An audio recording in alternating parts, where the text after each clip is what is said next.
Vous a-t-on déjà dit un jour cette fameuse phrase? Au lieu de jouer aux jeux vidéo, tu devrais passer du temps avec tes amis. Probablement que ça vous a dérangé si vous êtes quelqu'un qui est plus un gamer. Que l'on vous le dise, non? Peut-être même qu'en fait de compte, vous êtes complètement en accord maintenant que vous avez grandi de cette époque. Peut-être que non, finalement. Bonjour, c'est Crunchy. Je fais cette vidéo qui concerne le meilleur conseil que je pourrais vous donner. La raison pour laquelle je fais cette vidéo, c'est que je me suis baladé sur YouTube et j'ai entendu des gens dire cette fameuse phrase en tant que conseil. Et je voulais en faire une critique pertinente pour y ajouter ultimement ce qui, selon moi, est un bien meilleur conseil. Alors si vous avez liké et que vous êtes abonné, on peut commencer. Maintenant, pourquoi est-ce qu'on dirait ça à quelqu'un? À quoi ça servirait? Est-ce que passer du temps avec des amis permet vraiment de créer des souvenirs que les jeux vidéo ne peuvent qu'espérer parvenir à créer? Est-ce que c'est parce que du temps avec des amis c'est entre guillemets moins une perte de temps? Voyons voir ce que ça nous donne ces deux aspects-là de l'argument. Car je crois que ce sont deux arguments les plus utilisés par rapport à ce sujet-là. Je pourrais parler des points négatifs qui viennent avec les deux, mais on va garder ça pour la fin de la vidéo. Donc le premier concernait surtout les souvenirs. Vous rappelez-vous des bons moments passés avec des amis? Probablement que oui. En tout cas pour ma part, je m'en rappelle. Jouer avec eux, des soirées à parler, des parties, des toughs, hein? Des toughs si vous aimez, si vous préférez. Appelez ça comme vous voulez. À supposer que vous n'ayez pas fini la soirée défoncée par l'alcool ou la drogue, il est concevable de penser que ces moments donnent de bons souvenirs. Ce que les jeux vidéo ne font pas vraiment, selon l'argument évidemment. Je n'ai pas le plus d'expérience avec les amis, je suis un peu en relais, malheureusement, mais je sais que les souvenirs sont plus récurrents avec les amis. Pour cet argument, je vais devoir donner un point au conseil, plus qui est quand même vrai en vérité. Voyons voir le deuxième argument. Quelle serait la plus grande perte de temps entre les jeux vidéo et les amis? On pourrait se dire facile, des jeux vidéo évidemment. Or, on oublie que dans cette idée, on compare des équivalences de passe-temps, pas de tendance à consommer ce passe-temps de façon excessive. Ce que je veux dire, c'est que pour que ce soit raisonnable, il faut considérer que les deux pratiques consomment le même nombre de temps les deux, dans la même journée ou dans les journées en général, dans notre vie, peu importe. Dans ce cas d'idée, donc, on peut raisonner que ni l'un ni l'autre n'est plus ou moins une perte de temps que l'autre, car il s'agit d'un passe-temps qui, de toute manière, fortement ne mènera probablement à rien. En tout cas, on peut raisonner que ça amènera probablement à rien. C'est plutôt triste à envisager, mais c'est vrai. Aucun point ne peut être donné ici. On peut dire qu'il y a plus de danger de santé physique en lien avec des amis, et plus de santé mentale avec les jeux vidéo, mais sans plus. Finalement, voyons voir ce que, entre les jeux vidéo ou les amis, passer du temps avec des amis, vous comprendrez, est le plus nocif en général. Et là encore, la réponse est plutôt décevante, car ça dépend vraiment de multiples facteurs.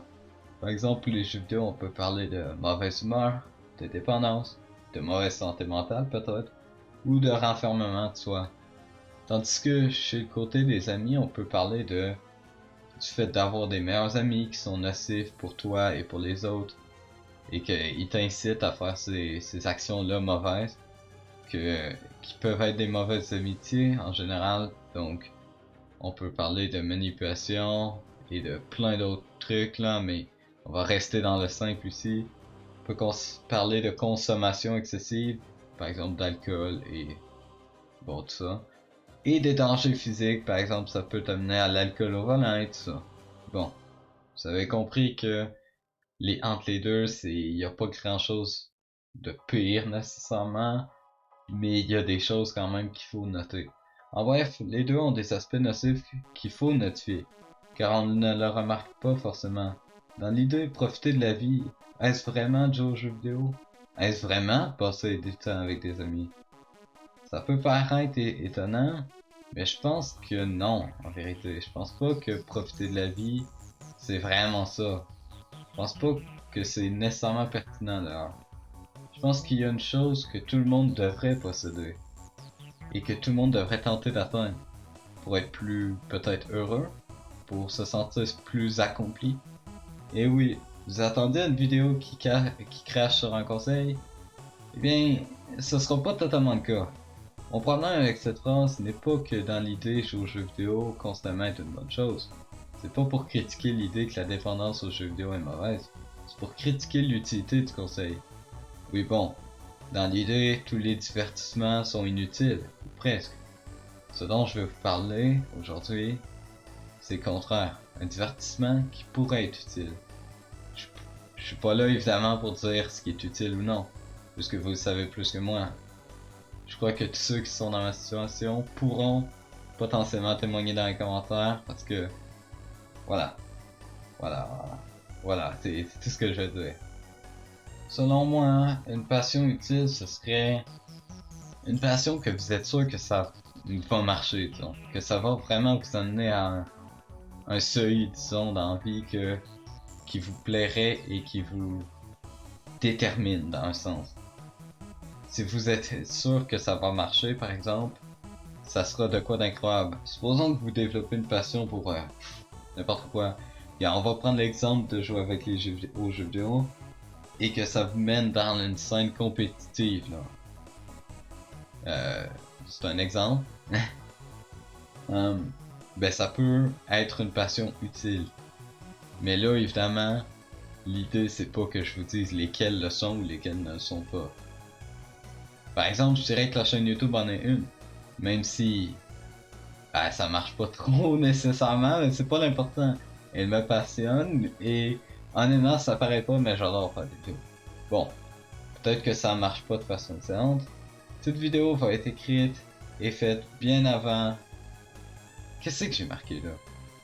En tout cas, je sais même pas. Je fais des scripts, mais j'y suis même pas. Ça me tente pas de suivre mes scripts.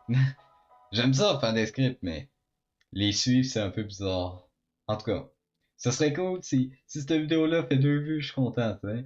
En tout cas, je suis très déterminé, ok? Sachez-le, je suis très déterminé et j'ai beaucoup de temps à perdre. Donc, dans l'idée, je vois pas un monde où je peux échouer, sans me lancer des fleurs, bien sûr. J'aime aussi beaucoup écrire, gars. Là, c'est plus personnel, les exemples que je donne, parce que bon, je me connais plus que quiconque, mais l'écriture fait partie des choses qui me passionnent beaucoup. Et là, au moment où j'ai écrit ce script-là, qu'est-ce que j'ai marqué? J'ai commencé une histoire récemment, et là, je compte la refaire, ouais. Fait que j'ai commencé à la refaire il y a 2 semaines. J'ai commencé le 4 mars, la version initiale, et je suis à 66 pages. Donc c'est très bien, en 30 jours. Et là, en 2 semaines, je l'ai refaite. Bon, j'ai beaucoup fait de copier-coller, mais là, je suis à 60 pages, et j'ai 6 chapitres de moins. Donc je prévois environ 82 pages peut-être, avec tous les chapitres que j'avais marqués. Peut-être même plus, 96 en tout cas. Je crois pas que c'est incroyable nécessairement, mais c'est bon, en vrai. En tout cas. D'ailleurs, cette histoire-là, ok, j'espère que ça va pas mal vieillir, mais ça va être le meilleur livre du Québec, ok? Si ça a mal vieilli, je vais être un peu triste, mais en même temps, je sais que ça va être incroyable, ok? Ça va être incroyable. En tout cas, je vais lâcher avec mes trucs, là. Si on parlait de vous à la place. Hein? Dites pas dans les commentaires. Est-ce que vous avez des passions qui pourraient être intéressantes? Ça n'a pas besoin d'être des passions qui vont faire votre vie, mais si jamais il y en a une qui peut faire votre vie, moi je vous dis foncez, hein, c'est vraiment le conseil que je vous donne. N'hésitez pas à consacrer beaucoup de temps dessus. Depuis que je le fais, je me sens mais tellement bien, genre vraiment, ça paraît pas, mais ben surtout parce que j'en parle pas, mais je me sens tellement super bien, genre. En général, c'est fou. C'est fou, je suis trop content dans la vie. Malgré malgré peut-être des choses qui pourraient m'énerver. Donc ça peut être plein de choses, une chaîne YouTube, un business, un magasin Twitch, jouer aux jeux vidéo même, passer du temps avec des amis peut-être. Je sais pas en quoi, mais peut-être que quelqu'un peut trouver une idée. Si vous croyez fortement que ça va vous faire réussir, allez-y. Et soyez même un peu dans le déni. Si jamais vous êtes Genre, soyez sûr même si c'est faux. Dans l'idée, vous êtes pas certain, faites comme si ça va être parfait pis tout ça. Et peut-être que ça va vraiment l'être. C'est ça qui est con. En tout cas, même si vous êtes pas confiant, ayez foi, voilà. Je sais que ça sonne ridicule, mais promettez-vous que ça va marcher. Et je peux vous promettre que vous allez finir par trouver un moyen que ce soit vrai ce que vous dites. Je pourrais le garantir à 100%. Si jamais pour moi ça marche, voyez ça comme une preuve. Sinon, eh bien, voyez ça comme une preuve que j'ai pas encore eu mon opportunité à moi, tout simplement. Parce que, bon, je me connais, ça va finir par passer, je vous le dis. Fait que j'ai trois choses finales. Et vous savez quoi? Ça va être poétique. Donc mes trois citations très poétiques, très belles, j'espère que je les ai inventées, j'espère que je les ai pas prises de quelque part. Euh, Ça devrait être bon. Au lieu de vous donner des excuses parce que vous n'avez pas pu faire telle chose, donnez-vous des excuses pour faire ce que vous voulez ou vous devez faire. Bon, je pense que je l'ai pris à quelque part. Celle-là, ça me semble trop déjà vu. En tout cas. Un autre, celle-là, par contre, j'ai inventé ça. Ne justifiez pas vos rêves perdus. Donnez leur vie. Pas avec la parole, pas avec la pensée, avec les actions. Et la dernière, trouvez-vous un rêve et vous saurez toucher le privilège et oublier les malaises. Oh là là là là, je fais des rimes en plus, fait que c'est vrai. En tout cas, je vous laisse là-dessus, méditez là-dessus, dites-moi en commentaire, je suis vraiment curieux. Est-ce que Crunchy a raison, est-ce que Crunchy a tort? En tout cas, je vous laisse. C'était Crunchy, à plus. Bye.